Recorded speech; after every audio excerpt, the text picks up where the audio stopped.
Baik teman-teman sekalian, kita tutup dengan keajaiban Al-Quran. Al-Quran itu perlindungan. Anda bisa dilindungi dengan Al-Quran. Sering baca, Allah akan berikan perlindungan kepada Anda.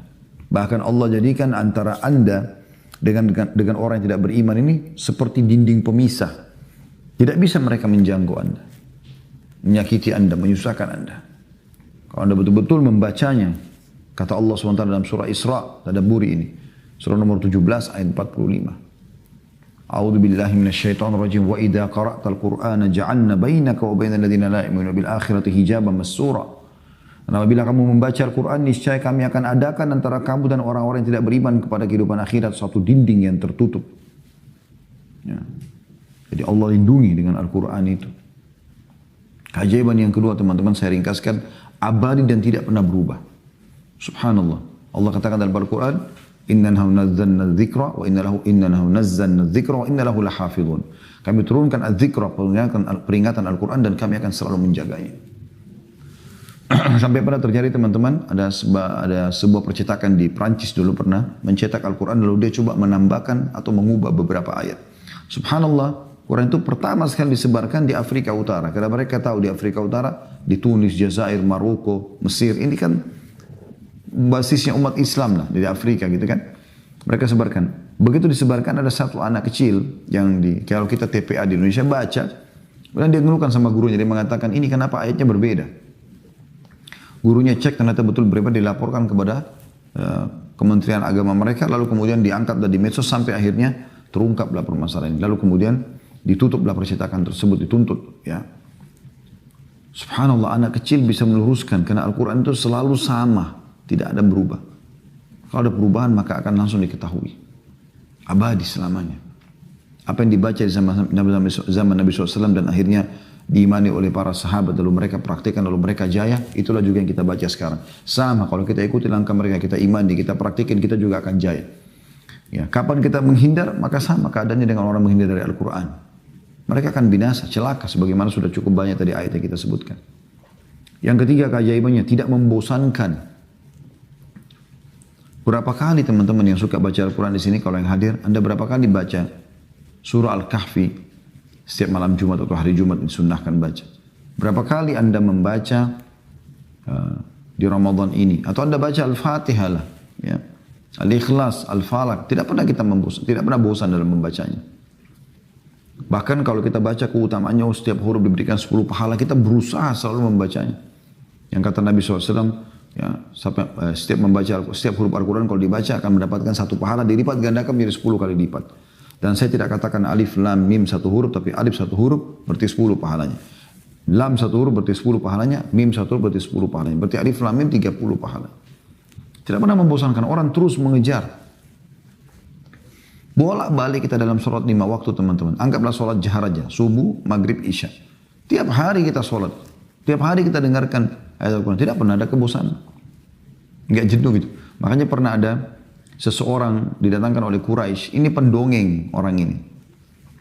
Dia khusus tugasnya, kalau Nabi SAW lagi berdakwah di satu komunitas di Mekah, dia datang lalu dia berdongeng. Dia punya retorika, bisa membuat orang tertawa, bisa orang menangis, pendongeng. Maka dia mengatakan Muhammad berdongeng, saya juga bisa berdongeng. Semua ayat Al-Quran yang turun tentang asatirul awwalin, kisah-kisah tentang dongeng-dongeng belaka, turun kepada orang ini. Awalnya manusia pada saat Nabi SAW berdakwah, dia juga cerita di sebelahnya Nabi SAW, ada orang yang datang ke sana. Lama-lama orang bosan, jenuh. Orang tetap kembali kepada Al-Quran karena tidak bosan. Para sahabat, para orang-orang soleh, makin mereka tadabburi Al-Quran. Anda pun bisa merasakan itu. Makin Anda baca, makin Anda tadabburi, makin Anda khusyuk, makin Anda tersentuh. Tidak membosankan, itu menandakan mukjizat, bukan perkataan manusia. Kalau komik, kalau buku buatan manusia, kita sudah baca sekali, sudah pernah mengkhatam bukunya, udah malas baca 2 kali sudah jenuh, sudah tahu. Al-Quran tidak pernah begitu. Itu keajaiban luar biasa. Yang keempat, terdapat informasi masa lalu dan akan datang. Anda mau informasi tentang kaum-kaum sebelum kita? Bahkan dari manusia pertama Adam AS dalam surah Al-Baqarah, dalam beberapa surah Al-Quran disebutkan, dari tanah, kemudian malaikat disuruh sujud, lalu iblis menolak, lalu kemudian seterusnya, kisah panjang. Turun di bumi dan seterusnya. Kemudian tentang kaum Kaumnya Nabi Idris, kaumnya Nabi Saleh, kaumnya Nabi Shu'aib, semua nabi-nabi. Semua ada. Dan ini akan datang. Akan datang seperti misalnya kematian, alam kubur, mahsyar, surga dan neraka, terinci. Yang kelima, kejayaan bagi pengamalnya. Terus sudah saya jelaskan secara histori. Kita umat Islam ini teman-teman baru 90 tahun saja nggak menguasai dunia. Sebelumnya kita menguasai dunia. Pada saat kita junjung tinggi Al-Quran. Mereka jadi pedoman negara kita, pemerintahan kita, kerajaan kita. Semuanya, negara, ekonomi, apa saja. Ya, kehidupan rumah tangga, semuanya Al-Quran. Maka kita akan lihat bagaimana keajaiban luar biasa Allah SWT berikan. Saudi pada saat mengiklankan Al-Quran dan Sunnah sebagai pedoman negara mereka, maka di padang pasir Allah keluarkan minyak dan menjadikan mereka negara yang kaya raya. Yang terakhir teman-teman sekalian, yang keenam, ini yang sempat saya susun, tentu banyak keajaiban Al-Quran ya. Dia adalah penghilang kesedihan. Sebagai penutup ada doa Nabi SAW yang beliau ajarkan kepada kita dalam hadis sahih.